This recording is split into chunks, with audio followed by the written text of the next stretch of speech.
అంతరంగం పరిశోధించే ప్రభువా, మాతో మాట్లాడి బలపరచండి. నీ సన్నిధిలో ప్రయోజనకరమైన వారిగా మమ్మలను సిద్ధపరచుమని పరిశుద్ధాత్మ క్రియ మాలో జరిగించు. యేసు నామమున వేడుకొంచున్నాను తండ్రి, ఆమేన్.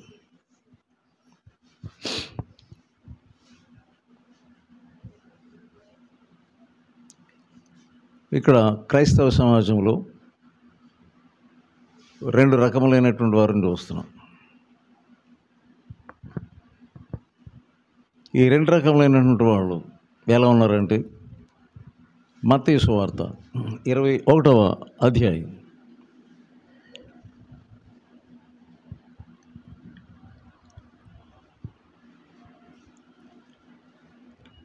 28 నుండి 28 నుండి. ఒక మనుషునికి ఇద్దరు కుమారులుండిరి. అతడు మొదటి వాని యొద్దకు వచ్చి, కుమారుడా, నేను పోయి ద్రాక్ష తోటలో పని చేయమని చెప్పగా, వాడు పోను అని ఉత్తరం ఇచ్చాడు. దాని పిమ్మట మనసు మార్చుకొని పోయాడు. అదొక కేటగిరీ. ఇంకో కేటగిరీ ఉంది. అతడు రెండవ వాని యొద్దకు వచ్చి ఆ ప్రకారమే చెప్పగా, వాడు, అయ్యా, పోవుదునని దాని పోలేదు. ఈ ఇద్దరిలో ఎవడు తండ్రి ఇష్ట ప్రకారం చేసిన వాడని వారిని అడిగాడు. సో క్రైస్తవులు ఎలా ఉన్నారంటే, వారు దేవునికి దగ్గరగానే ఉన్నట్లున్నారు, దేవుని మందిరంలోనే ఉన్నారు, లేకుంటే దేవుని యేసయ్యకి సమీపంగా ఉన్నారు. అసలు దేవుడు తండ్రి చెప్తా ఉన్నాడు, మా తండ్రి పైన ఉన్నాడు అని అంటాం. మమ్మల్ని పుట్టించినవాడు ఆయనే, మమ్మల్ని ప్రేమిస్తున్నవాడు ఆయనే, మమ్మల్ని విడిపిస్తున్నటువంటి వాడు ఆయనే. అసలు చిన్నప్పటి నుంచి ఆయనే మాకు తండ్రి. కనుక మనం ఆయనను ప్రేమించే పాటలు పాడుతూ ఉంటాం.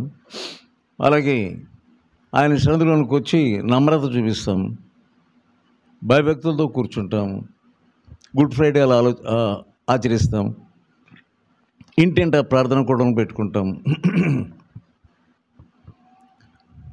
అలా క్రిస్మస్ పండుగని, ఈస్టర్ పండుగని ఇవన్నీ చేస్తూనే ఉంటాం. దేవుని సేవకులు రాగానే వందనాలు చెప్తాం, ఇవన్నీ చేస్తాం. కానీ ఎక్కడ వారి యొక్క భక్తి తేలిపోతుంది. ఇద్దరు కొడుకులు ఉన్నారంట తండ్రికి. ఒకటి దగ్గరికి వచ్చి, నా పొలంలో, నా ద్రాక్ష తోటలో వెళ్ళి పనిచేయి అంటే ఎంత ఆధిక్యత ఇది, ఆయన యొక్క ద్రాక్ష తోటలో పనిచేయడం అనేది. సో మొదటివాడు ఏమన్నాడు, అతడు పోతానన్నాడు. మొదటి ఏమన్నాడు, వెళ్ళను పోను అన్నాడు. చూడండి ఎంత ధైర్యం కొంతమందికి. ఆయన మనల్ని తన వైపు పిలుస్తున్నప్పుడు, నా తోటలో పని చేయి, నా పని అని ఆయన అప్పగిస్తున్నప్పుడు ఆ పని యొక్క విలువ ఎంత?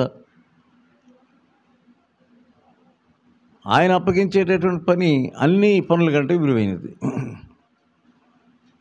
చాలామంది ఆ పని వదిలేసి వేరే పని పెట్టుకుంటారు. మేము కూడా చేస్తున్నాం కదా, అసలు తండ్రి అప్పగించిందా లేదా? కానీ స్వయంగా తండ్రి అప్పగిస్తున్నాడు. ఒకరిని పిలిచి ద్రాక్ష తోటలోకి వెళ్ళి పని చేయి. సో నేను వెళ్ళను అంటే ఎంత ధైర్యం మనుషులకి. అవే కుదరదండి. మీరు అలా గవుక్కున పని చేసేయమని చెప్పేస్తే ఎట్లాగా, లేదా రమ్మని చెప్పేస్తే ఎట్లాగా? మాకు పనులు ఉంటాయి. అయినా మీకేం తెలుసు మాకు ఎటువంటి పనులు ఉంటాయో?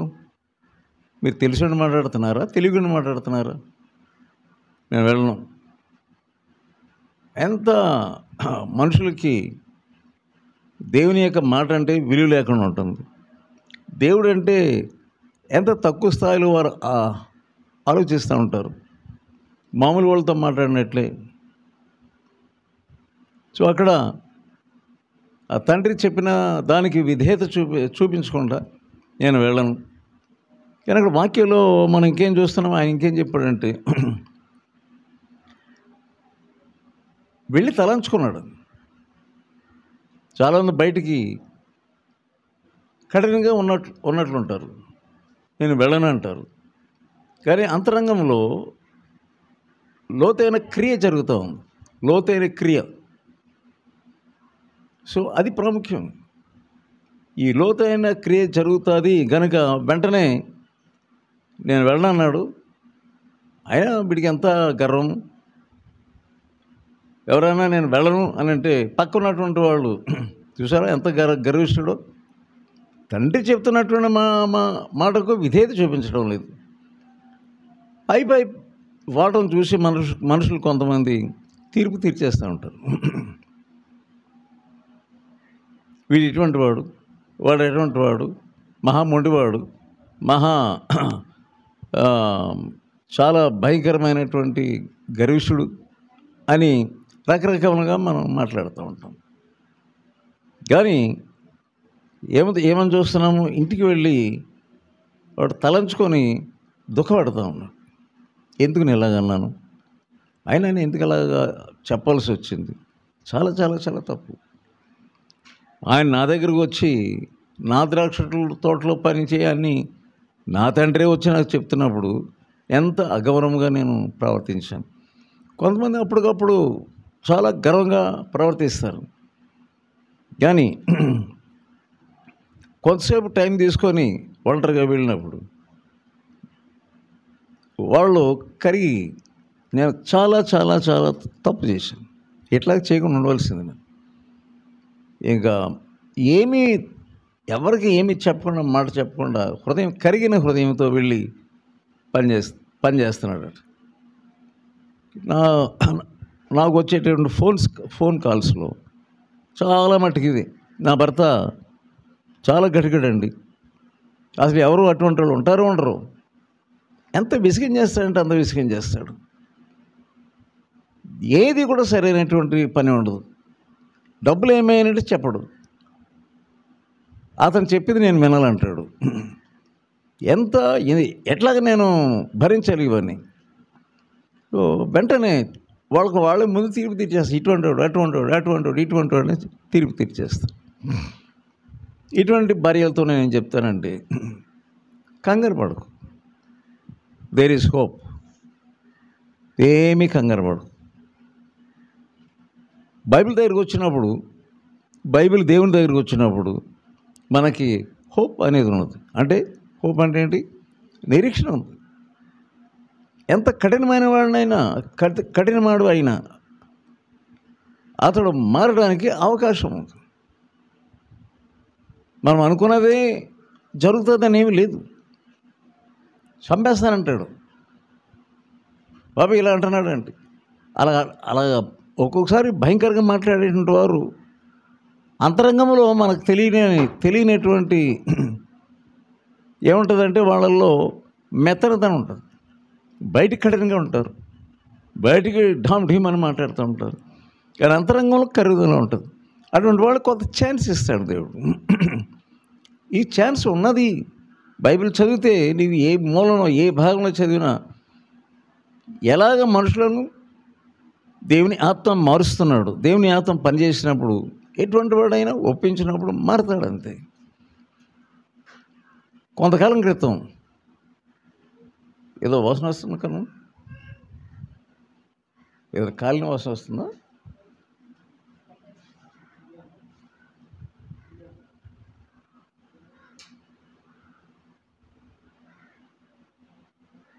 రైట్.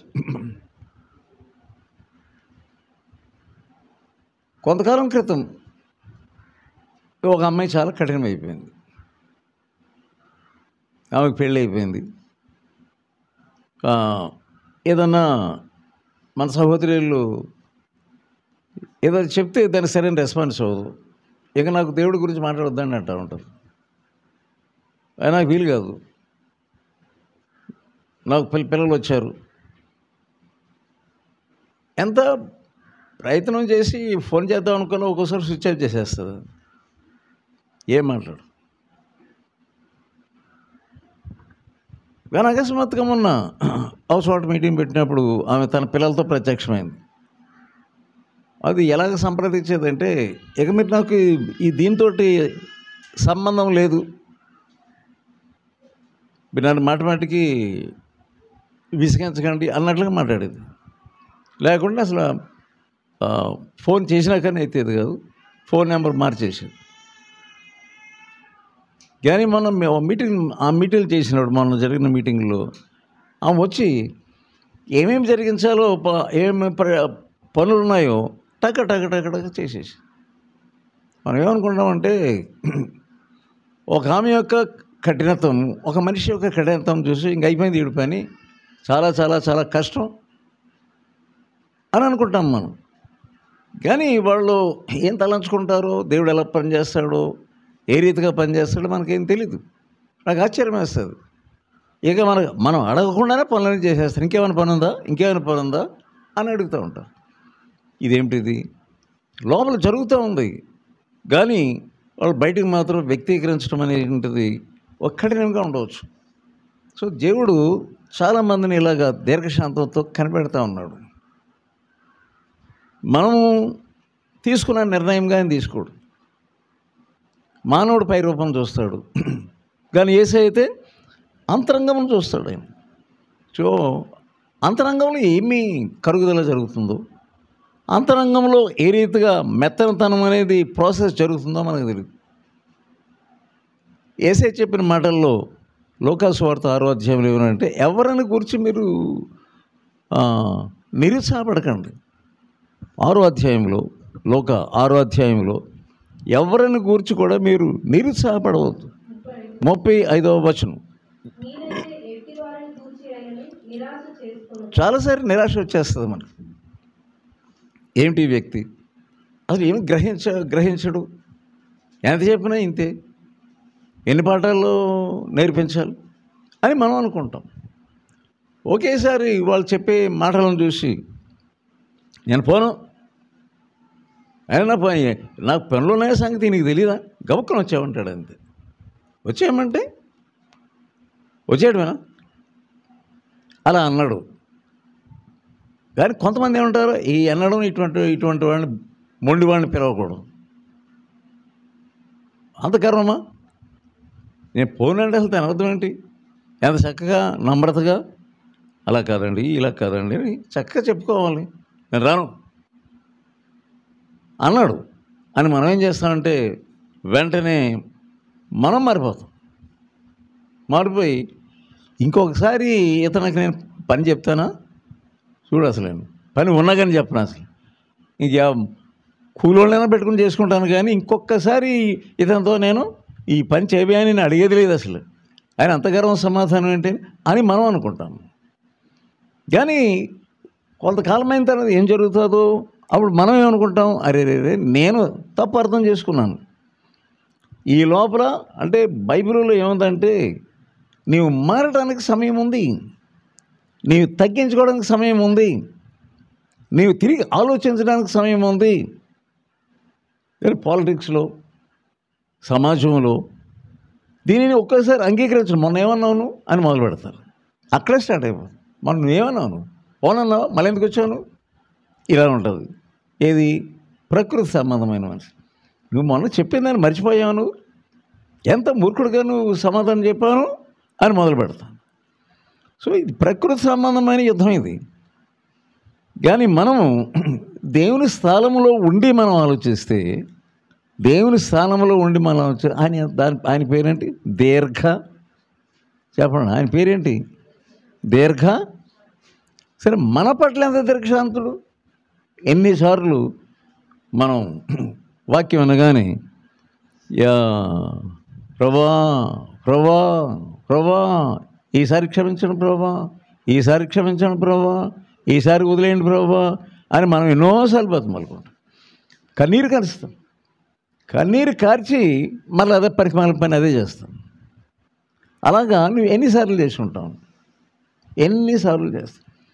సో మన కొలబద్ద, మనకేమో ఒక కొలబద్ద పెట్టుకుంటాము, అంటే దొంగ గుండెలు ఉండకూడదను. సంచిలో దొంగ గుండెలు అంటే ఈ రాళ్ళు, దొంగ రాళ్ళు ఉండకూడదు. మనకేమో వాడు రెండు రకాల రాళ్ళు ఉంటాయి వాడి దగ్గర, అమ్మేవాడి దగ్గర.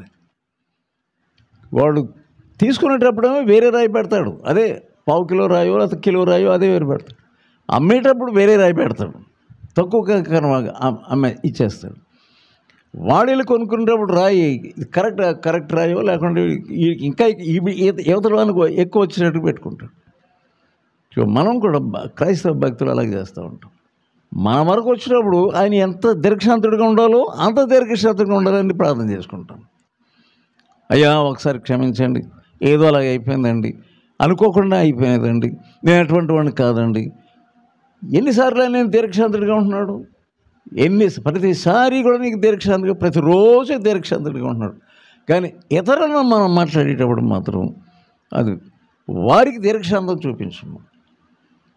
దేవుని సన్నిధిలోకి వచ్చినప్పుడు ఆయన లక్షణాలు మనకు కనిపెట్టినప్పుడు ఏ ఉపమానం ఆయన చెప్పినా, ఏ సంఘటన ఆయన చెప్పినా, ఆయన మనకు చెప్పిన అది ఏ సంఘటన ఆయన ద్వారా జరిగిన ప్రతి దాంట్లో మానవుల పట్ల ఆయనకి ఒక ప్రత్యేకమైన దీర్ఘశాంతం ఉంది.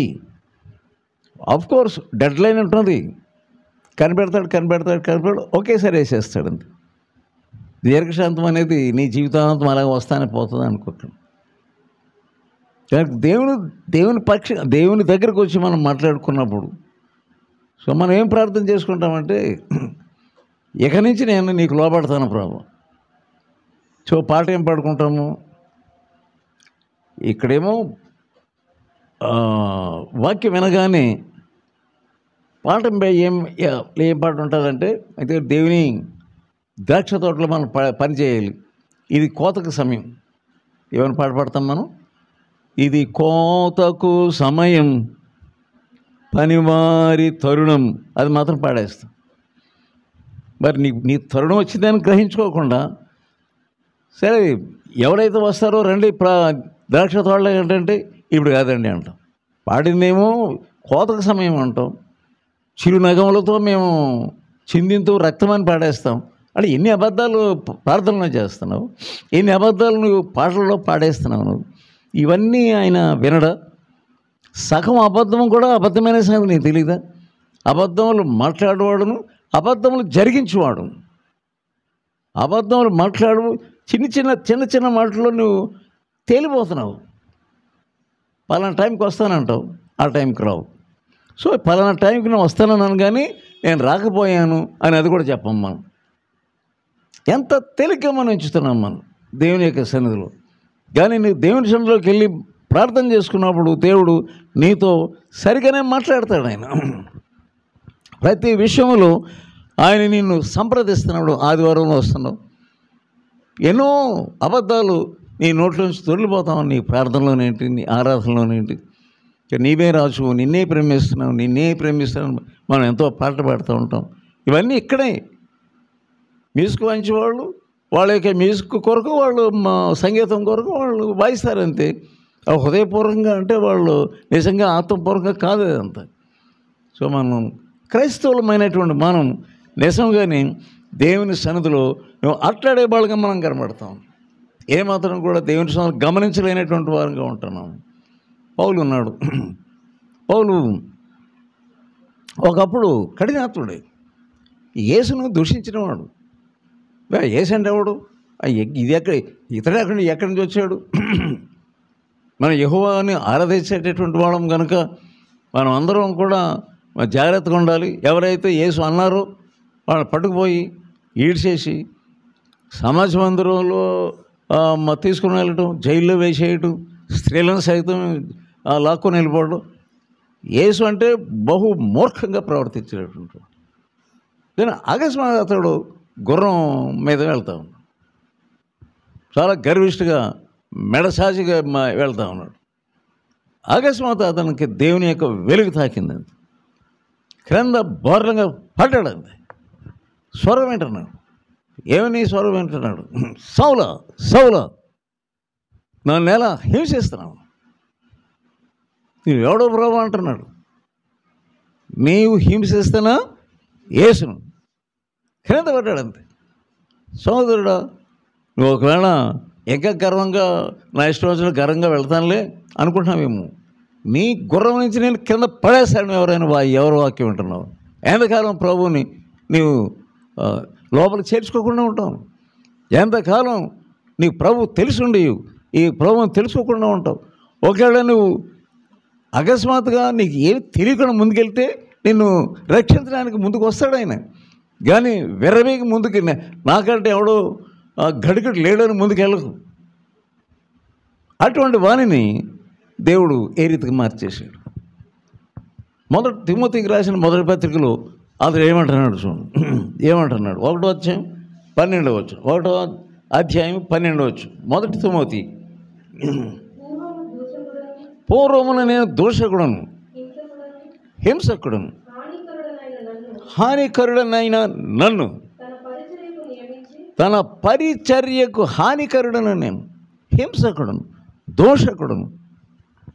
సోదరి సోదరుడా, ఒకవేళ నీకు తెలియకుండా గర్వ మాటలు మాట్లాడేవేమో, నీ ప్రతి గర్వ మాటలు, నీ ప్రతి వ్యవహారం నీకు ఉన్నది ఉన్నట్లుగా నీకు చూపిస్తాడు. ఆయన సముద్రంలోకి వెళ్ళి అడుగు, ప్రభా నాకు నా లోపల గర్వం ఏదైనా ఉన్నదా, అతిశయం మీద ఉన్నదా, అహంకారం మీద ఉన్నదా, ఎవరికి లోబడిన తత్వం ఏదైనా ఉన్నదా? చాలామందిలో గర్వం నివాసం చేస్తుంది, సుఖ నివాసం చేస్తుంది, కోపము సుఖ నివాసం చేస్తుంది.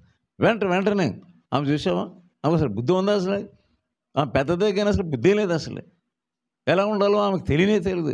వెంటనే టక్క అని మాట్లాడేస్తూ ఉంటాం. ఎందుకని మానవులం కనుక. కానీ దేవుని సన్నిధిలోకి వెళ్ళి నువ్వు ఏ రీతిగా ఉంటున్నావో దేవుని సన్నిధిలో అసలు నీ ఎదుటి దేవుడు ఉన్నాడని గుర్తింపు నీకు లేదు. అసలు దావీదు ఎలాగ మాట్లాడుతున్నాడు ఆయన, నేను లేచుట, ఇంకేమన్నాడు, నేను కూర్చుండట, నా నడక నా పడకను పరిశీలిస్తున్నాం. ఆయన పరిశీలించేటటువంటి దేవుడు, నీ అంతరంగాన్ని పరిశీలించేటటువంటి దేవుడు. నువ్వేలో ఏ విధంగా కూర్చుంటున్నావు, ఎంత గర్వంగా కూర్చుంటున్నావు ఆయన చూస్తూనే ఉన్నాడు. ఆయన ఎందుకు దేవుని సన్నిధిలో అంత గర్వం నీకు? దేవుని సన్నిధిలో ఎంత దీనుడుగానే ఉండాలి. కనుక ఆయన సన్నిధిలోకి వెళ్ళినప్పుడు నీ ఫోటో నీకు చూపిస్తాడు. ఆయన ఏ విధంగా ఉంటున్నావు నీకు వీడియో తీసి చూపిస్తాడు ఆయన. సోదరులారా, బాగా బలమైనటువంటి గర్వంతో ఉన్నటువంటి వాళ్ళని అణపశక్తుడు ఆయన, గర్వించే వారిని అణపశక్తుడు ఆయన. ఎంత ఇటువంటి దేవుని ఎదుట మనం నిలబడుతున్నప్పుడు ఈయన ఎంత తగ్గిపోయాడు చూడండి, పూర్తిగా తగ్గిపోయాడు. బాప్తిసం తీసుకున్నాడు, ప్రభువు అంటున్నాడు. ఆయన యేసునైతే దూషించాడు, యేసునైతే విషయంలో అతడు విశ్వాసులను హింసించాడు, ఆ యేసును శిష్యుడిగా మారపడమే కాకుండా ఒక అగ్ని వలె ఆయన తయారైనాడు, అగ్నిలో తయారైనాడు. అపోస్తుల కార్యములు మనం చూద్దాం. అపోస్తుల కార్యములు 26వ అధ్యాయం. ఇటు దేవుడు అతనికి ఏమి నియమించాడో అదే అధ్యాయంలో 14వ వచనంలోనేమో సౌలా అని అన్నాడు. ఇంకా క్రిందకు వస్తే అతడు దేని కొరకు నియమించబడ్డాడో దేవుడు అతనికి చూపించాడు. చీకటిలోనండి అది ఉందది 26వ వచనం క్రిందకి 18వ వచనం.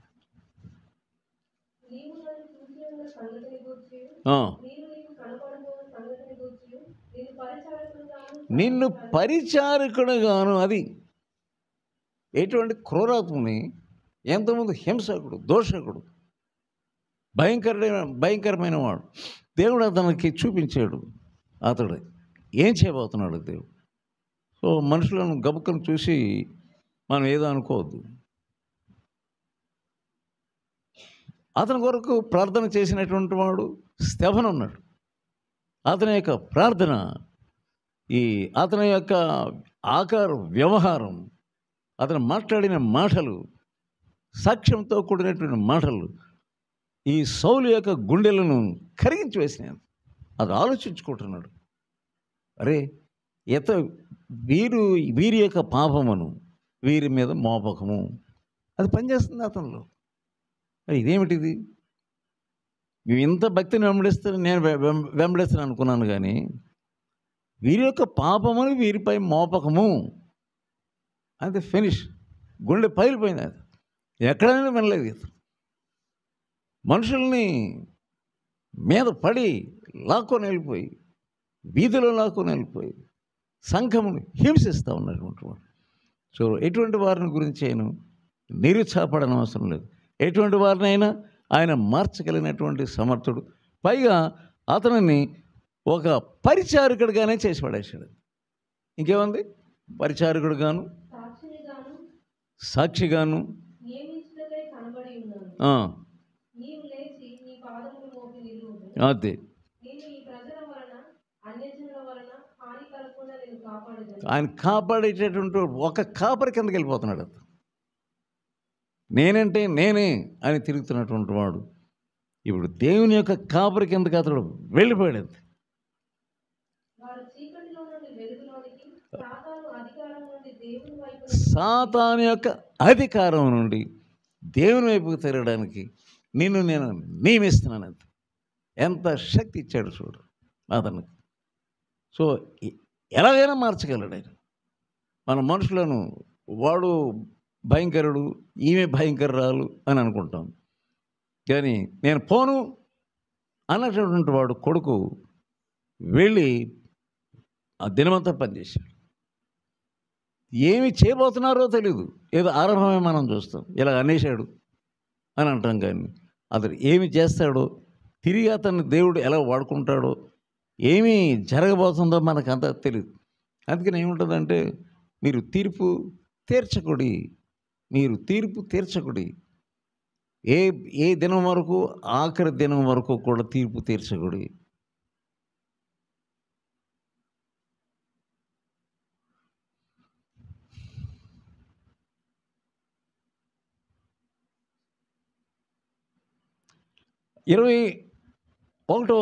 మళ్ళీ 21వ అధ్యాయం కొరకు దగ్గర వస్తాం. యేసు ప్రభు ఏం చెప్తున్నాడు?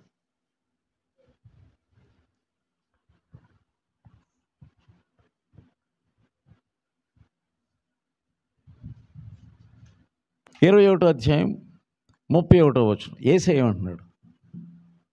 అందుకు ఈ ఇద్దరిలో ఎవడు తండ్రి ఇష్ట ప్రకారం చేసిన వాడని వారిని అడిగాను. అందుకు వారు మొదటి వాడే అనిది. యేసు, సుంకరులను వేశ్యలను మీకంటే ముందుగా దేవుని రాజ్యంలో ప్రవేశించుదురని మీతో నిశ్చయంగా చెప్పుచున్నాను. అమ్మాయి మన మీటింగ్ నుంచి లేవడం ఇది చెప్పాను కదా, ఇది మంచిది కాదని. ఇది అభ్యంతరం. ఇది ఏంటి వీధి మీట్ అనుకుంటున్నారా మీరు? ఏదండి ఎక్కడన్నా హరికథ చెప్తున్నాను ఇక్కడ. ఒకసారి చెప్తే మీకు వినపడదా? పల్లెటూరు వాళ్ళు సైతం నేర్చుకుంటున్నారు. మీటింగ్లో కూర్చున్నామంటే మీరు కదకూడదు. అసలు ఇది మాటికి చెప్పించుకోకండి. ఎందుకు అలా వెళ్తారు, ఎందుకు అలా వెళ్తారు, ఏంటిదంతా? బయట ఒకళ్ళు ఉండండి, ఒకళ్ళు ఉంటే బయట ఉంటే సరిపోతే వాళ్ళు గేట్లో వచ్చి మేక వచ్చిన ఏదైనా చూసుకోవచ్చు. కానీ ఇక్కడ ఉన్నటువంటి వాళ్ళు మా అక్కడికి వెళ్ళకండి, మీకు తగదు. అది మాటికి ఇంకోసారి చెప్పి ప్రతి మీటింగ్లో చెప్తున్నాను. మీటింగ్లో కూర్చున్నవారు లేవకూడదు, గబుకలు లేస్తారు. ఏదో మీకు బ్రెయిన్లో ఏదో పని చేస్తుందా? ఇంకో మీరు ఎవరన్నా ఒకళ్ళు అక్కడ ఉండండి, అక్కడ ఉండి ఎవరన్నా గబుకొని వస్తున్నట్టు ఏంటంటే ఏం కావాలని అడగండి. లేకుంటే కూరగాయల బండి వచ్చినప్పుడు అక్కడ ఆఫ్ చేసి ఇటువంటి శబ్దాలు చేయకండి చెప్పండి. ఒకళ్ళు ఉండండి అక్కడ. మీరు వాలంటీర్స్ అని ఉన్నప్పుడు వాళ్ళు నిర్ణయించారు నాకు చెప్పాలి, నేను ఉంటాను, ఈరోజు ఇక్కడ ఉంటానని చెప్పాలండి. గబుకలు లేవడం, మా ఇష్టం అంటాం, ఇలా ఎందుకు తయారవుతున్నారు మీరు?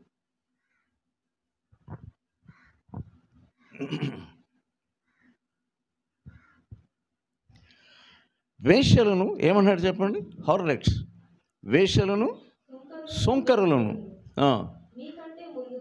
మీకంటే ముందుగా. ఎంత భయంకరుడు దేవుని సందులోనికి వచ్చి ఎలాగా వాడబడుతున్నాడు చూడు. అందుకే వాళ్ళతో మాట్లాడుతున్నాడు. శాస్త్రులు, పరిచయులు వీళ్ళు ఏమనుకుంటున్నారంటే మేమే చాలా గొప్ప, మేము భక్తిపరులము అని అనుకుంటున్నారు వాళ్ళు.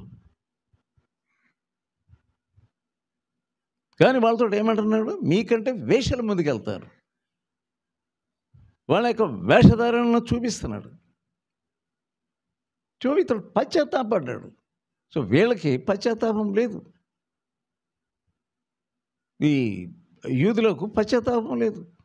మేము 10వ వంతు ఇస్తున్నాం, సోంపులో పదవంత ఇస్తున్నాము, లేకుంటే మేము దినమునకు వారానికి 2 సార్లు ఉపవాసం ఉంటున్నాం.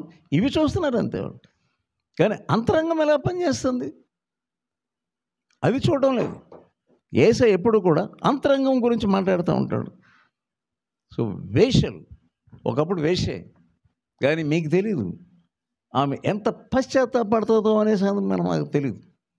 ఈమె వేశ్య కదా, అతడు భయంకరుడు కదా, ఎన్నో భయంకరమైన కార్యాలు చేసిన వాడు, ఇలా లెక్కేస్తాం మనం. యేసు ఎంతకంటున్నాడు, ఒకరిని మీరు తృణీకిస్తారేమో, ఇంకొకరికి బ్రాండ్ వేసేస్తారేమో, వీళ్ళు ఇటువంటి వాళ్ళని అనుకుంటారేమో. నో, వాళ్ళు పశ్చాత్తాపడితే వాళ్ళకి దేవుడు పైన కిరీటం పెడతాడు. పశ్చాత్తాపం యొక్క విలువ ఎంత ఉన్నది చూడండి. పశ్చాత్తాపం యొక్క విలువ ఎంత ఉన్నది. ఈ లోకంలో ఎంత వర్స్ట్ క్యారెక్టర్ అయినా సరే కొన్నిసార్లు అనుకుంటాం, నేను ఆమె ఇంటికి వెళ్తాను అనుకుంటున్నారా? వీళ్ళు సాధారణంగా ఆడవాళ్ళు ఏం మాట్లాడతారంటే చచ్చినా వెళ్ళనంటారు. నేను ఆ ఇంటికి చచ్చినా వెళ్ళనంటారు. అంటే చచ్చిపోతే ఎలా వెళ్తాను? అటువంటి వాళ్ళు తప్పకుండా వెళ్ళిదేరుతారు. దేవుడు అలా చేస్తాడు. నేను చచ్చిన వెళ్ళను. ఏంటి చచ్చిన వెళ్ళను? ఎందుకు గర్వం? చచ్చిన వెళ్ళకపోవడం ఏంటి అంటే హృదయంలో నీకు ఎంత విరోధ భావమును కఠినత్వమును పేర్చుకుంటున్నావు, ఎంత భయంకరంగా నీ హృదయం మారిపోతుంది. కానీ యేసయ్య దగ్గర నీ భయంకరమైన హృదయం మార్చగలిగినటువంటి శక్తి, ఎటువంటి వానినైనా మార్చగలడు. ఏ మాట అయితే నువ్వు అంటున్నావో నీ మాటను వెనక్కు తీసుకొని రాగలిగినటువంటి శక్తిమంతుడు ఆయన. నేనే దేవతను అనుకున్నావు, జలదేవతను అనుకుంటున్నావు, లేకుంటే నేనే జగదేవతను అనుకుంటున్నావు. జలదేవతో జగదేవతో నేనంటే నేనే. ఇలా మూర్ఖ స్వభావం ఏంటి నీకు? నేను చచ్చినా మాట్లాడను. ఏం మాట్లాడేది? బుద్ధి ఉందా నీకు అసలు? నేను చచ్చినా మాట్లాడనంటే ఏం మాట్లాడి? నేను మార్చగల సమర్థుని బోర్ర పడేసేటటువంటి సౌలు వలె నేను బోర్లకు పడేసిన నీవు మారవా? నువ్వు బోర్లకు పడేసినా కానీ మారవా అనుకుంటా. నేను మారనంటాను. సచ్చేస్తానంటారు కొంతమంది. నేను సచ్చాను కానీ నేను మటుకు వాళ్ళని మారను. నేను వాళ్ళతో మాట్లాడను, వాళ్ళ ఇంటికి వెళ్ళను, వాళ్ళతో సంబంధం లేదు. వాళ్ళు బహు భయంకరమైన వాళ్ళు. మరి ఒకవేళ వాళ్ళ వైపు చూపిస్తున్నాను, కానీ 4 వేలు నీ వైపు చూపిస్తున్న సంగతి నీకు తెలియదా? నీకు గురిడి వాడవని. కానీ ఇతనిని ఎలా మార్చిపడేశాడు దేవుడు. ఆయన కొరకే పరిచారుడిగా చేసుకున్నాడు. నీవు నిరీక్షణ పెట్టుకుంటే తప్పకుండా నేను మారుస్తాడు.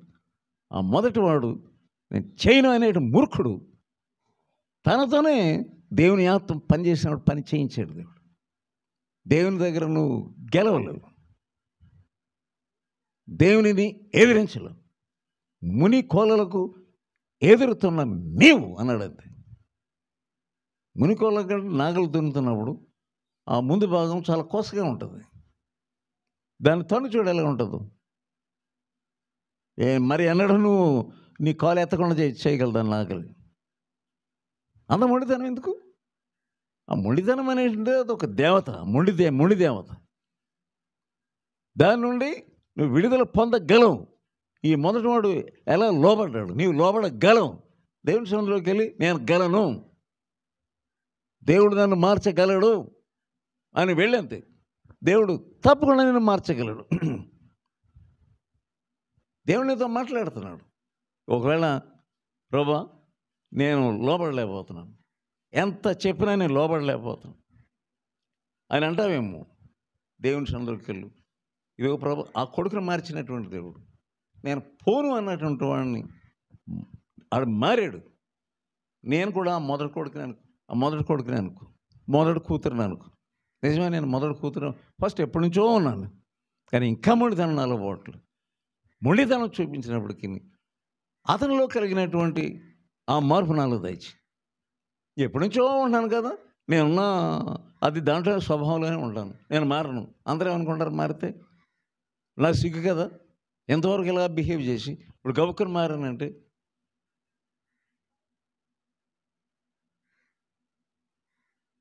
అవసరం లేదు. ఎటువంటి సిగ్గు నీకు ఎదురైనప్పటికీ మారు అంతే. మారునంటావా, నరకంలో చేరి ఏడవడానికి సిద్ధంగా ఉన్నావు. నీ మొండితనం ఏం పెద్ద గొప్ప కాదు ఆయనకి. నీ అంతటా నీవే మారాలి. ఏ పాపంనైనా క్షమిస్తాడు, కానీ ఒక పాపాన్ని క్షమించడాడు ఆయన. ఒక పాపాన్ని క్షమించడు.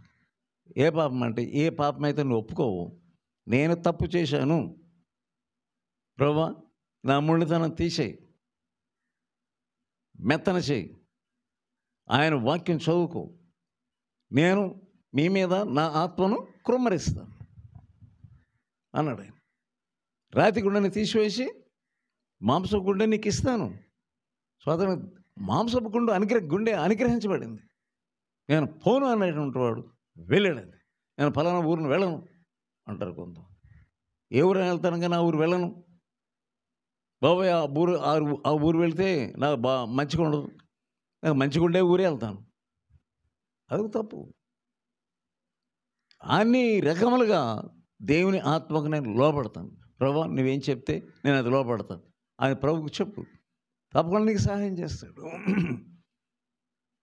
సో వేశ్యలు, సుంకరులు, దుర్మార్గులు వీళ్ళందరికీ పరలోక రాజ్యంలో ఛాన్స్ ఉంది. ఎందుకంటే ఇంకా బ్రతికి ఉన్న నీవు, సిలువ మీద దొంగ ఉన్నాడు, దొంగే అతడు వాడుకున్నాడు అంతే. ఆ పరిస్థితిని వాడుకున్నాడు. ఇద్దరు దొంగలు ఉన్నారు. ఒకడేమో నువ్వు రక్షించుకోవయ్యా, ముందు ఇద్దరు అన్నారు నువ్వు రక్షించుకో, మమ్మల్ని కూడా రక్షించు అన్నాడు. కానీ యేసయ్య మాట విన్నాడు. ఒక దొంగ అతని హృదయంలోనికి యేసయ్య మాట వెళ్ళిపోయింది.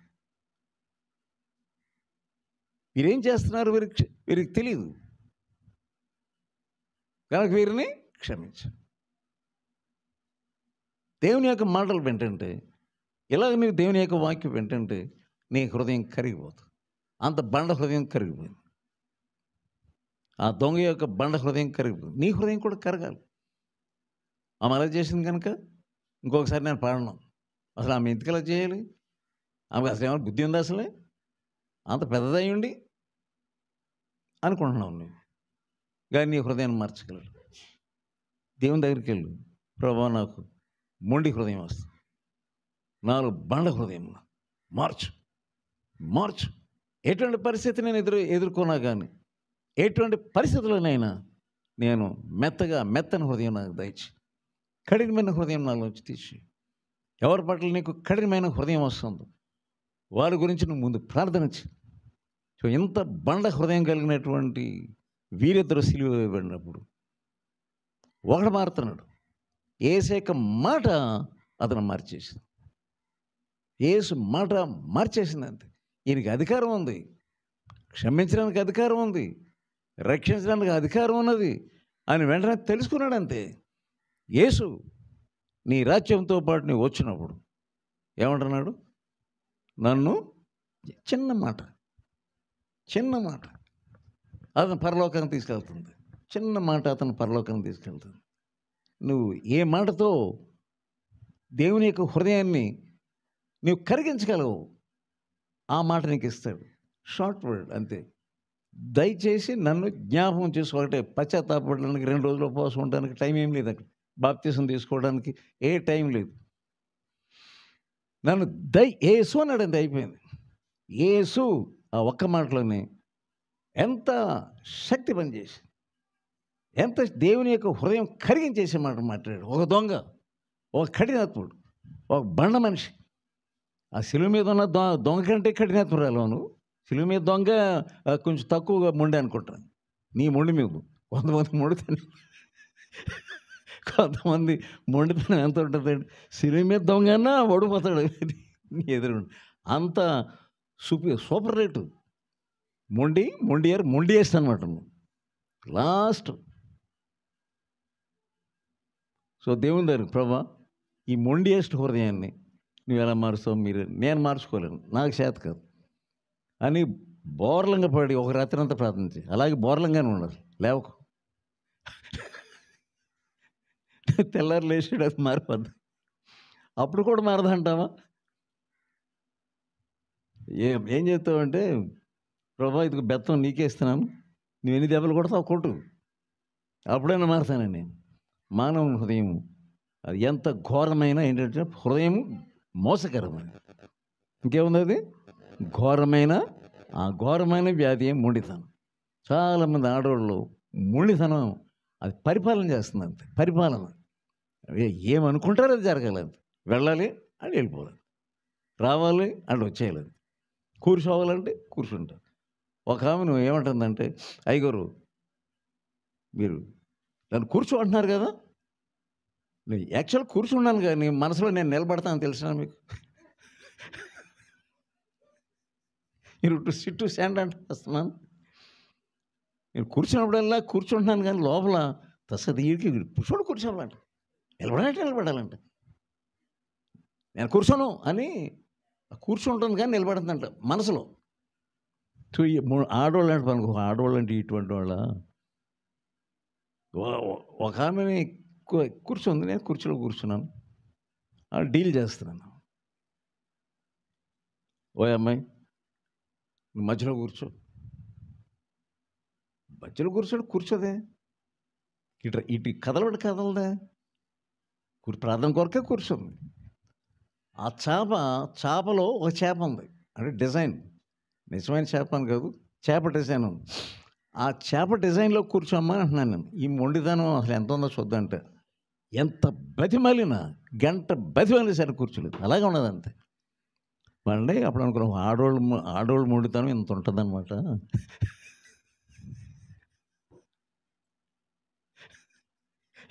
ఎంత చెప్పేది చేస్తున్నట్టుగా ఉంటుంది కానీ అంతరంగంలో చేయరంట వాళ్ళు. సో మార్చగలడు దేవుడు. ఒక స్త్రీని మార్చినాడు. 2 చెంబుల నీళ్లు కళ్ళ నుంచి వచ్చినాయి యేసు ప్రభు పాదాలు కడగడానికి. కఠినాత్మరాలు ఆమె పేరే, ఆ ఊరిలో ఆమె పేరేంటి తెలిసిన, పాపాత్మురాలు. కానీ యేసు సన్నిధి ఎప్పుడైతే యేసు సన్నిధిలోకి వచ్చిందో, ఆయన సన్నిధే ఆమె హృదయం మార్చి అవతల పడేస్తుంది. సోదరులారా, మార్చగలిగినటువంటి దేవుడు.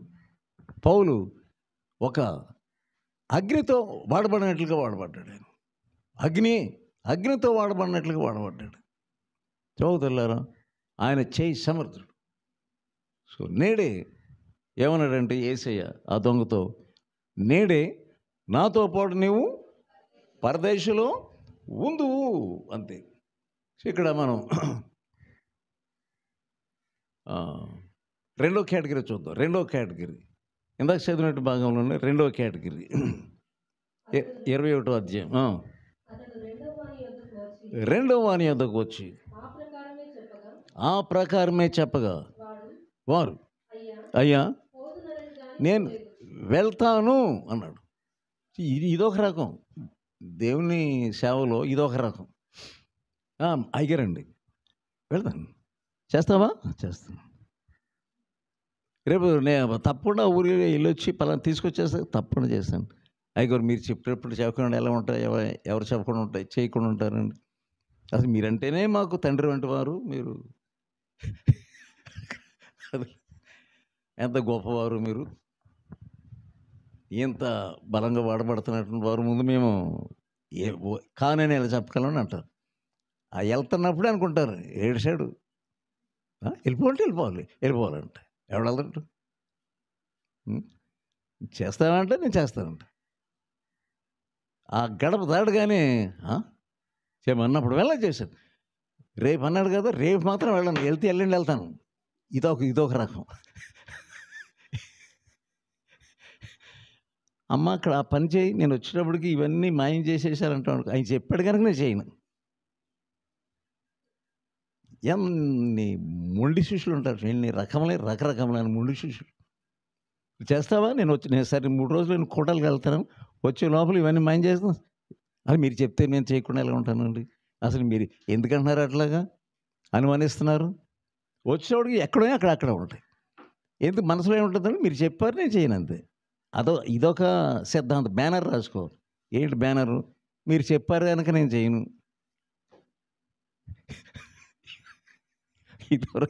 ఇదో రకం. వాడేమో నేను చేయను అన్నవాడు అలాగే వెళ్ళాడు. ఇదేనా తప్పకుండా చేస్తాను. ఇది మెత్తని మోసము. ఏ మోసం ఇది చెప్పండి, మాట్లాడరేంటి? ఏ మాసం కాదు, మోసం. మెత్త మెత్తని మాంసం. చెప్పండి ఇప్పుడు అందరూ, మెత్తని మోసం. చేస్తాను అని చేయబడడం, ఎక్కడో సతికిలు పడి కూర్చుంటారు, ఏదో ధ్యానిస్తున్నటువంటి. ఆ ధ్యానం ఏంటంటే నువ్వు చెప్పావు నేను చేయను, నువ్వు చెప్పావు నేను చేయను, నువ్వు చెప్పావు నేను చేయను, అది ధ్యానం. సో ఎంతమంది ఉన్నారండి, ఎంతమందిని ఏంటి సంలాయించుకుంటారు రావాలి. ఉదయం మొదలుకొని సాయంకాలం పడుకునే వరకు రకరకాల మనుషులు వస్తూనే ఉంటారు. ఎంతకాలం ఇలా ఉందాం మనం? ఇది ఈ మోసం చాలా భయంకరమైన మొండితనం కంటే మోసం. అది మొండితనం కంటే డబల్ మోసం. అది మెత్తన మోసం. నేను వెళ్తాను. ఇదేంటండి, చక్కగా ఉండండి, ఇది అయిపోయింది, ఇది నువ్వు వస్తావు కదా బాబు, రేపు వచ్చేస్తున్నావు కదా, సో రేపు ఫోన్ చేస్తే వచ్చేస్తాను, సాయంకాలం వరకు రారు. ఇది కూడా రేపు వచ్చేస్తాను. ఇదేంటి అంటే నమ్మించి మోసం చేయటం ఇది. కానీ క్రైస్తవ జీవితంలో బైబిల్ యేసుప్రభు ఏం చెప్పాడు? అవునంటే అవును. ఎటువంటి అబద్ధం చూడండి, మోసకరమైన అబద్ధం. యేసయ్య ఖచ్చితంగా చెప్పాడంటే నీ మాట అవునంటే అవును. అందుకని ఆయన ఆకాశం తోడని, భూమి తోడని, తల్లి తోడని అలాగ అనవద్దని చెప్పాడు ఆయన. చాలామంది తల్లి తోడు అంటారు. తల్లి తోడు ఎందుకలా చెప్తున్నారు? నువ్వు ఏమీ చెప్పవసరం లేదు. నీ మాట అవునంటే అవును, కాదంటే కాదు. ఏమన్నావో దాని మీద నిలబడాలంతే. నీవు ఇటువంటి మనసు కలిగిన దాను నీలో మోసం వెలుబడి చేయొచ్చు దాని సంగతి నీకు తెలియదని, మోసగాండ్లకు పరలోక రాజ్యం లేదని తెలీదా? నువ్వు ఎదుటి వ్యక్తిని ఎందుకు మోసం చేస్తావు? వస్తానంటే వస్తాను, రానంటే రాను. ఎందుకు ఇదంతా? ఎందుకు నీ హృదయము అంత ఘోరమైన వ్యాధిగా ఉందనే సంగతి తెలియని గురిటిదనగా ఉన్నావు. నీ అంతరంగం మోసంతో నిండి ఉన్నది. ఎంత మోసం ఉన్నది నీలో. కానీ పేతురు ఈజీగా పట్టేశాడు అంతే. ఎందుకేమావా ఎంత మోసం చూడండి. అతను అపవాది నిన్ను 5వ అధ్యాయం చూడండి, అపోస్తలుల కార్యములు. ఎందుకు సాతాను చదవండి. అననీయ నీ భూమి వెలలో కొంత దాచుకొని పరిశుద్ధాత్మను మోసగించుటకు సాతాను ప్రేరేపిస్తున్నాడు నిన్ను. అందుకని అట్లా మోసం చేస్తున్నావు. చేసేస్తున్నాను ఎందుకంటున్నావు? అయ్యగారు మరి ఇంత చేయడానికి నాకు ఒక రోజులో చేయడానికి కుదరదు, దయచేసి క్షమించండి, నా 3 రోజులు టైం ఇవ్వండి. 3 రోజుల లోపల చేయకపోతే అప్పుడు నన్ను అడగండి. ఒకే రోజున చేసేసినట్టు మాట్లాడుతున్నాను. అది నమ్మించి మోసం చేయటం అనేది, అది దేవునితో నువ్వు మాట్లాడవద్దు, నీ పరలోక తండ్రితో నువ్వు మాట్లాడవద్దు. వచ్చేస్తాను కదా, సేవలోకి వచ్చేస్తానండి అంటారు. అక్కడి నుంచి ఆలోచిస్తారు, అరే ఎందుకన్నా అంటారు బాబులాగా, ఎందుకు ఇలా అన్నా నేను చ ఇప్పుడు దానికి నేనేం చెప్పాలి సమాధానం అని ఆలోచిస్తూ ఉంటాను. వచ్చేస్తాను ఎందుకంటున్నావు? వచ్చేస్తానని నా నువ్వు మూల్యం ఆలోచించావా? వచ్చేస్తానన్నప్పుడు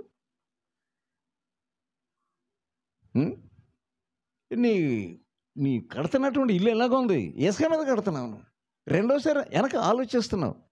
ముందు నోటితో మాట వదిలేసాం, ప్రభా ఇదిగో వచ్చేస్తాను, ఇదిగో ప్రభా నీ సేవకు వచ్చేస్తున్నాను, ఎటువంటి కష్టమైనా నువ్వు తోడుగంటావు, నీకు వందనాలు అన్నీ అయిపోయిన తర్వాత 2-3 రోజులు అయిన తర్వాత మళ్ళీ కూర్చొని ఆలోచించు, ఎందుకు ఇలాగన్నాను రా బాబు, ఎందుకు ఇలాగా నేను వచ్చేస్తానన్నాను. ఇప్పుడు నాకు పిల్లలు ఉన్నారు, ఇది ఉంది, ఇదంతా రేపు నుంచి ఎలాగా వాళ్ళ పెళ్ళిళ్ళు ఎలాగా?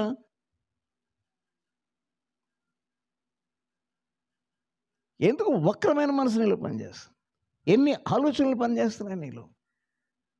వస్తాను అన్న తర్వాత వస్తావంతే, కానీ వెళ్ళలేదు. ఎంత భయంకరం. ఏంజల్స్ దేవదూతలు వెళ్ళారంట ఎవరి దగ్గరికి, లోతు దగ్గర. ఈ పట్టణమును మేము నాశనం చేయడానికి వచ్చాము అంటే అసలు ఉండొచ్చా అక్కడ? ఉండొచ్చా? ఎలా ఉండదు? ఈ పట్టణం నాశనం చేస్తామంటే ఎలా పరిగెత్తాలి? వెనక తిరిగి చూడకుండా పరిగెత్తాలంతే. కానీ లోతు ఏం చేస్తున్నాడు చూడండి. లోతు కానీ అక్కడ వాళ్ళు ఏం చేస్తున్నారు? 19వ అధ్యాయం 16వ వచనం. తడవు చేసిన ఇది దేవుని సేవకు వచ్చేస్తా అన్నప్పుడు మరి తడవ ఎందుకు? ఒక కాలు అటు, ఒక కాలు ఇటు, ఒక కాలు అటుకు, ఒక కాలు ఇటు, ఒక కాలు అటు అటు ఇటు, ఓ డ్యాన్స్ ఇటు అటు ఇటు అటు ఇటు అటు. Guntur to Golconda, Golconda Guntur, Guntur to Golconda, Guntur. తడవ ఎందుకు? అదే సైతాన్ పని. కాల్చివేయడానికి వస్తామంటే తడవ ఎందుకు? ఎవడైనా అసలు ఎంత నార్మల్ బ్రెయిన్ ఉన్నటువంటి వాడు మేము దీన్ని నాశనం చేయడానికి వచ్చాడు బాబోయ్ అని అన్నీ పరేసి పారిపోవాలంతే. తడవ చేయొచ్చున్నాను. ఇదిగో అదిగో బ్యాంక్ అక్కడ బ్యాంక్ దగ్గరికి, బ్యాంక్ పుస్తకం దగ్గరికి వెళ్తున్నాడు, ఇంకో దేని ఉద్యోగకి వెళ్తున్నాడు, క్యాష్ చూసుకుంటున్నాడు, ఏ నెల మోసుకోవాలని అనుకుంటున్నాడు. ఈ లోపల చేపట్టేశారంటే వాడు ఏది పట్టుకోకుండా బరబరబర లాక్కొచ్చేసి ఒక మాట చెప్తున్నారు. 17వ వచనం చూడండి. 17వ వచనం. నీ ప్రాణము దక్కించుకున్నట్లు పారిపోము. వీళ్ళు చేయవలసింది వాళ్ళు చెప్తున్నారు. ఇది మామూలు పని, నార్మల్. పారిపోము, ఫ్లీ, పరిగెత్తుకుపో, పరిగెత్తరా అంటే బ్రెయిన్ అనేది ఏమైపోద్దంటే సాతానుని పట్టుకున్నప్పుడు అది సాతానికి వశంలోకి వెళ్ళిపోతావు. అంత నువ్వు అనుకున్నది అయిపోతుంది. ఈ బంగారం ఎక్కడ, వెండి ఎక్కడ, గొలుసు ఎక్కడ, ఇది ఎక్కడ, అది ఎక్కడ, ఏమన్నాడు చూడండి. హెచ్చరిక చేశారు. 26వ వచనం. అక్కడ ఏమన్నాడు? వెనుకకు చూడదని అన్నారు. వెనుకకు చూడకము. లాస్ట్ని అగ్నిని తప్పించుకున్నారు వీళ్ళు, నాశనమును తప్పించుకున్నారు, శిక్షను తప్పించుకున్నారు, బయటకు వచ్చారు. కానీ అసలుది తప్పించుకోలేకపోయారు. తప్పించుకుని ఇది ఎలా ఉందంటే ఒకడు కరోనా నుండి తప్పించుకున్నారు, హాస్పిటల్లో జాయిన్ అయ్యారు, కొన్ని లక్షలు ఖర్చు పెట్టారు, కరోనా పోయింది. ఇక హాస్పిటల్ నుంచి బయటకు వస్తున్నారంట. బయటకు వచ్చి కింద మెట్ల నుంచి రోడ్డు మీదకి వెళ్ళే లోపల అకస్మాత్ కరెంట్ పట్టుకుందంట. కరోనా నుంచి తప్పించుకున్నారు కానీ ఈ కరెంట్ నుంచి తప్పించుకోలేకపోయారు. అలా ఉన్నది మన పని. తడవ చేస్తున్నాను. దేవుని దూతలు వచ్చి మాట్లాడుతున్నప్పుడు వారి మాటలను విధేయత చూపించడానికి తడవ చేస్తున్నాను. దేవుని సేవకు లేదని చెప్తే తడవ చేస్తాను. ఈ పని చేయి, తడవ చేస్తాం. రేపు చేద్దాం. ఏంటి రేపు అనేది? అదే నాశనం. రేపే నాశనం. ఎప్పుడు పశ్చాత్తాపడతావు? రేపు పశ్చాత్తాపడతాను. రేపు అనేది ఎలా వస్తుంది? నీకు రానే రాదు. అదే తడవ అంటే. వాళ్ళు 2 చేతులు పట్టుకుని బయటకు తీసుకొచ్చేసారు. ఇక వెనకకు చూడొద్దు. అరే ఆ ఊరు ఎలా కాలిపోతుందో చూడొద్దు, మంట ఎలా పైకి లేచిపోతుందో చూడొద్దు, మీ ఇల్లు ఎలా కాలిపోతుందో చూడొద్దు. నాశనం వచ్చేస్తుంది అంటే ఏమో చూడండి. 26వ వచనం, 26వ వచనం. అయితే లోతు భార్య అతను వెనక నుండి తిరిగి ఉపశమనం అయిపోయింది. దేవుడు చక్కని ఛాన్స్ ఇచ్చారు వాళ్ళకి, చక్కని ఛాన్స్. బయటికి రండి.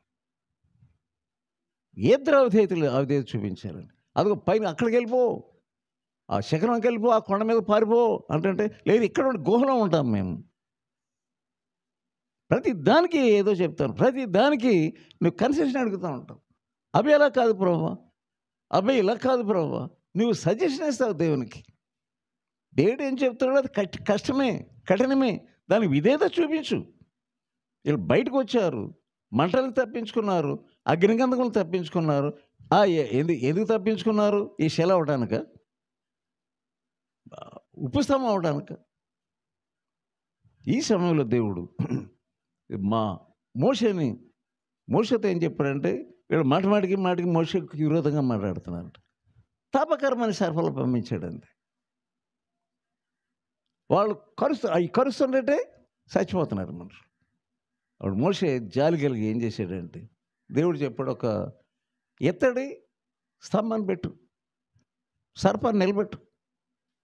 దాన్ని ఎవడైతే ఈ పాము కాటు వల్ల చచ్చిపోతున్నాడో, ఆ కాటు వల్ల చచ్చిపోయి విషం ఉన్నటువంటి వాడు ఈ ఇత్తడి సర్పం చూసినట్లయితే బ్రతుకుతాడు. సో వాక్యం ఏముందంటే, వాళ్ళందరూ మేము పాపం చేసి ఒప్పుకున్నారు, మీకు విరోధంగా మేము మాట్లాడుకొని పాపం చేసి అని ఒప్పుకున్న తర్వాత ఇత్తడి స్తంభాన్ని చూడాలంటే చూసిన వాళ్ళు ఏమయ్యారు? బ్రతికారు. వెంటనే చూడాలంటే మేము చూడము, గర్వంతో మేము చూడము అంటే మనలాంటి వాళ్ళు అలాగే అంటాము, రేపు చూస్తానులే, ఇంకా సచిన తర్వాత ఏం చూస్తాను. వెంటనే సో దేవుడి మాటలు వెంటనే, దేవునికి విధేయత చూపించడం వెంటనే. ఎవరైనా యేసు సన్నిధిలోనికి వచ్చారు అని అంటే ఆయన ఏం చెప్తున్నారో వెంటనే నువ్వు విధేయత చూపించాలి అంత. పౌలు ఒకసారి ఒక ఆయనకి వాక్యం చెప్తాడు, పెద్ద ఆయనకి వాక్యం చెప్తున్నాడు, ఫేలిక్స్ అనే ఆయనకి 26వ అధ్యాయం చూడండి. ఫేలిక్స్ అనే ఆయనకి వాక్యం చెప్పాడు, నీతిని గురించి, ఇక ఆశ నిగ్రహం గురించి ఇవన్నీ చెప్తున్నప్పుడు ఆయన హృదయం కరిగిందంట. ఫేలిక్స్ యొక్క హృదయం కరిగింది. 26వ అధ్యాయం 25వ వచనం, అపోస్తుల కార్యములు.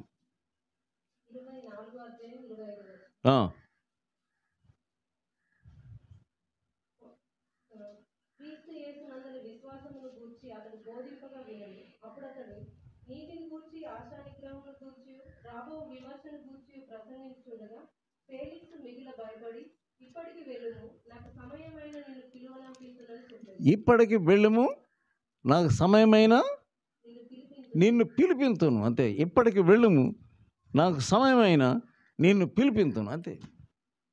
మనం అలాగే అంటున్నాం. వాక్యము వినగానే ఏమంటున్నాం మనం? సరే రేపు చేస్తాను, పోస్ట్ పోనింగ్, తర్వాత చూద్దాం. ఎంతకాలం ఇలా మనం తర్వాత చూద్దామని మన యొక్క సమయం అంతా గడిపేస్తాం. మరి ఈ సమయంలో ఆ ఫేలిక్స్ నరకంలో కాలుతున్నాడు. చక్కని సమయం ఇచ్చాడు ఆ ఫేలిక్స్, నాకు దేవుడు చక్కని సమయం ఇచ్చాడు. అతను చనిపోక ముందు చక్కని సమయం ఇచ్చాడు, కానీ ఆ సమయాన్ని పోగొట్టేసుకున్నాడు. అది సహోదరి, దేవుని ఆత్మ నేను ప్రేరేపిస్తున్నాడు, పశ్చాత్తాపడు. ఈ వేషధారణ మానేసి ఈ మోసకరమైన హృదయమును మోసుకుంటూ వెళ్ళకు, నువ్వు తగ్గించుకో. దేవుడు నీకు కావలసినటువంటి శక్తిని, బలాన్ని ఇచ్చి ఉచితంగా నీకు ఇస్తున్నటువంటి రక్షణ, ఉచితంగా ఇస్తున్నటువంటి పిలుపు, దాన్ని వెంబడించినందుకు నీ కొరకు బహుమానాలు సిద్ధంగా ఉంచాడు ఆయన. మనం ఏం చేస్తున్నామంటే రేపు చూద్దాం. యాకోబు రాసిన పత్రికలో ఏమంటున్నాడు చూడండి. యాకోబు రాసిన పత్రిక, పలానా ఊరు వెళ్ళి వ్యాపారం చేసుకుందాం, పలానా ఊరు వెళ్ళి కొంత డబ్బు సంపాదించుకుందాం అనుకుంటారంట కొంతమంది. యాకోబు రాసిన పత్రిక 4వ అధ్యాయం 13వ వచనం, నేడైనను రేపైనను ఒకానొక పట్టణంలోకి వెళ్ళి అక్కడ ఒక సంవత్సరం ఉండి వ్యాపారం చేసి లాభం సంపాదించుకుందాం రండి. రేపు ఏమి సంభవించునో తెలియదు. మీ జీవం ఏర్పాటుది. మీరు కొంతసేపు కనబడి అంతలో మాయమైపోయేటటువంటి ఆవిరి వంటి వారే కదా.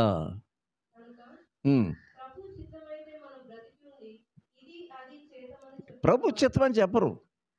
ఆ ఊరు వెళ్తే అక్కడ లాభం వస్తుంది, ఈ ఊరు వెళ్తే ఇంకా ఎక్కువ వస్తుంది, ఇది చూసుకుంటూ ఉంటారు అంతే. ప్రభు చిత్తం ఈ రాత్రి సిద్ధపడాలా, వెళ్ళిపోదాం అంతే. అది ఉండదు. ఏదో ఊరు వెళ్దాం, ఇంకా గొప్ప లాభం సంపాదిస్తాం. డబ్బు మీద ఆధారపడుతున్నావు నువ్వు, లాభం మీద ఆధారపడుతున్నావు నువ్వు, నీ సొంత కష్టం మీద ఆధారపడుతున్నావు, కానీ దేవుని మీద నువ్వు ఆధారపడటం లేదు. సోదరులారా, ఏ కేటగిరీకి చెందినటువంటి వారు? నేను వెళ్ళను అని పశ్చాత్తాపడి వెళ్ళాడు. ఏమంటున్నాడంటే, సుంకరులు వేశ్యలను పరలోక రాజ్యంకి వెళ్తారు, కానీ మీరైతే దేవుని సన్నిధి నుంచి త్రోసివేయబడి వెలపడి చీకట్లో పారవేయబడతారంతే. దేవుని రాజ్య సంబంధులు కడిగ చీకట్లోకి పారవేయబడతారు. ఎంతకాలం మనం ఇలా ఉందాము, ఎంతకాలం దేవునికి లోబడకుండా ఉంది, అన్నీ తెలుసు, వాక్యం అంతా విని ఏం కనుక కడిని పరుచుకుంటున్నాం. ప్రార్థన చేసుకుందాం.